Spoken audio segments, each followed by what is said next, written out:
नमस्कार बच्चों। आज ज्ञान गंगा भारती अकेडमी समयागढ़ पर आप सभी का स्वागत है। आज हम लोग 10वीं कक्षा के रसायन शास्त्र के फर्स्ट चैप्टर रासायनिक अभिक्रिया और समीकरण पढ़ने जा रहे हैं, जिसमें आप लोगों को आज सबसे पहले हम रासायनिक अभिक्रिया क्या होता है, ये किस तरह से काम करता है और रासायनिक अभिक्रिया में कौन कौन सा पदार्थ भाग लेता है, इसके बारे में आपको बताया जाएगा। चलिए दोस्तों, आज का वीडियो शुरू करते हैं। जैसे यहाँ पे आपको बताया गया है परिभाषा रासायनिक अभिक्रिया का। तो जब एक पदार्थ अकेले या किसी पदार्थ के साथ संयोग करके नए गुणधर्म वाले पदार्थ का निर्माण करता है तो वह रासायनिक अभिक्रिया कहलाता है।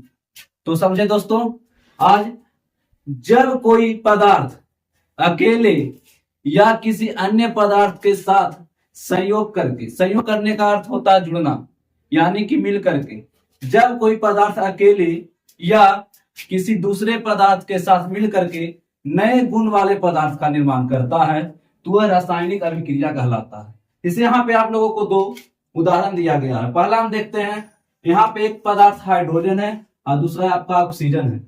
जब दोनों संयोग कर रहा है तो आपका जल बन रहा है यहाँ पे। अब यहाँ पे देखते हैं, हाइड्रोजन और ऑक्सीजन दोनों मिलकर जल का निर्माण करते हैं। आपका एक हाइड्रोजन गैस है, ऑक्सीजन भी गैस है, लेकिन क्या आप दोनों देख रहे हैं यहाँ पर कि हाइड्रोजन और ऑक्सीजन संयोग करके जो जल बन रहा है, यह जल आपका हो जाता है यौगिक।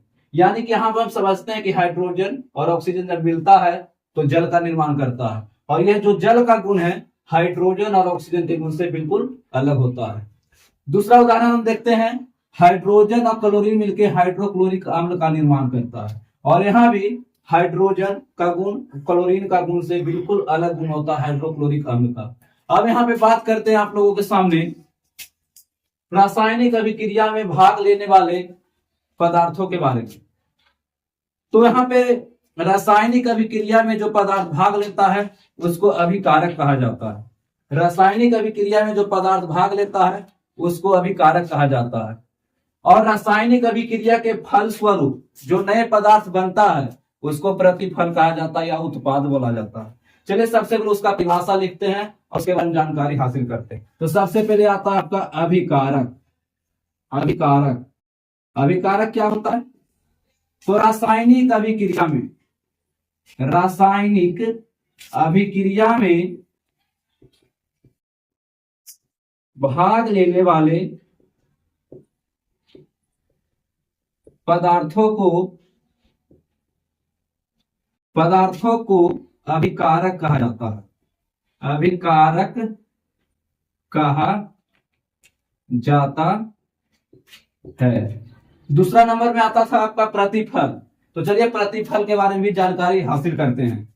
प्रतिफल, इसको नॉर्मली शब्द में उत्पाद भी बोला जाता है। प्रतिफल या इसको उत्पाद भी बोलते हैं।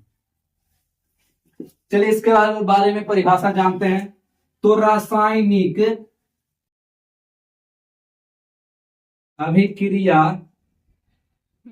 के फल स्वरूप बने नए गुण वाले पदार्थों को प्रतिफल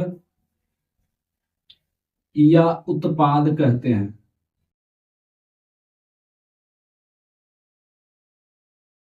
जैसे एक उदाहरण देकर के इसको हम समझते हैं। जैसे इसी एग्जांपल का हम लेते हैं फिर से दोबारा।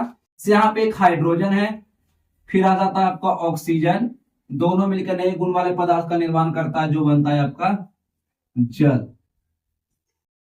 अब यहाँ पे देखते हैं कि एक रासायनिक अभिक्रिया का उदाहरण दिया हुआ जिसमें हाइड्रोजन ऑक्सीजन के साथ संयोग करके जल का निर्माण कर रहा है।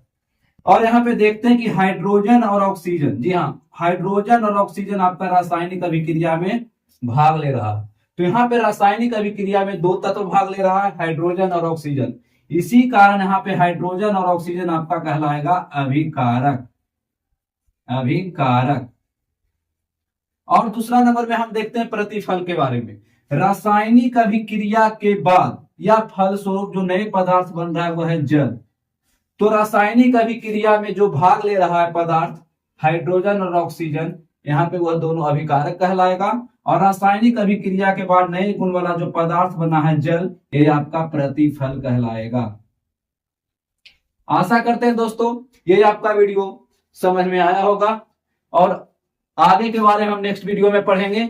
तब तक हमारे चैनल से जुड़े रहें, ज्ञान गंगा भारती एकेडमी समयागढ़, और हमारे चैनल को सब्सक्राइब करें। आशा करते हैं वीडियो आपको पूरी तरीके से समझ में आया होगा। धन्यवाद दोस्तों, मिलते हैं अगले वीडियो में।